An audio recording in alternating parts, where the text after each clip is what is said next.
Now we're going to take a look at an example when we're given a region and we're going to rotate this around one of our axes, and that's going to create a solid.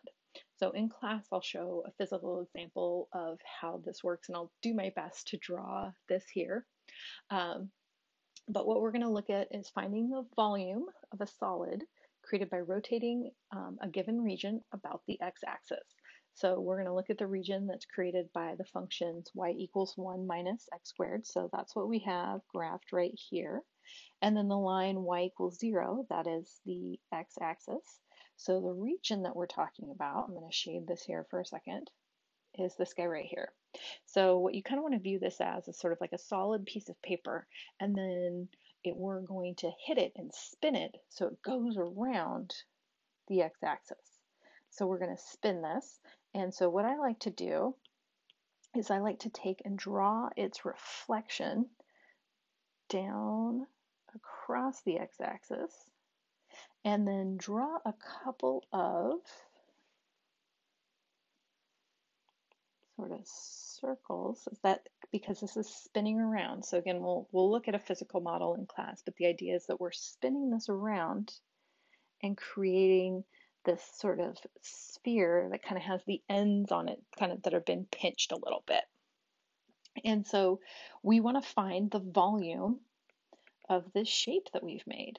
So our volume is going to be our area function times, dx, and it's going to be from a to b.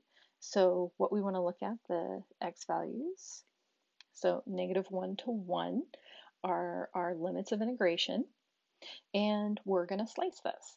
So I've actually drawn a couple slices on there. Those green things are technically slices, but we can draw another one here in purple. So we've got a little slice. I like to put like a thickness on it so it looks a little more like a slice. And we can see that its thickness is a change in x. And it's a change in x because it's parallel here to the x-axis. We're changing the x amount a little bit.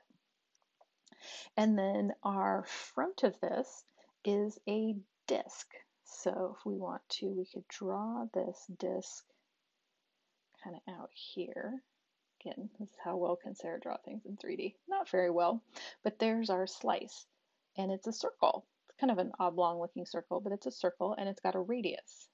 And our radius sits right there at y being 0, because it's sitting there on the x-axis, and the height of our radius goes from the x-axis up here to the top of our function. So we get that this is 1 minus x squared. It's equal to y. It's the height of that function. It's what y value we get. So our volume is going to be the integral from -1 to 1 of, oh, I didn't finish this up here, did I? Because our area of that front, it's pi times that radius being squared. Oh, I don't need parentheses around that. There we go, pi times our radius being squared. And our radius is that 1 minus x squared. So we're going to find the integral of that area function. And to do that, sadly, we can't do substitution. We actually have to FOIL this guy out. We have to do 1 minus x squared times 1 minus x squared. And we'll get 1 minus 2x squared plus x to the 4th dx. And you could leave that pi inside of there, but I kind of didn't want to deal with it until the end, so I pulled it out in front. And even though we had to FOIL this out, this is not a bad integral to take. We've done this kind of stuff a lot of times before. Oops.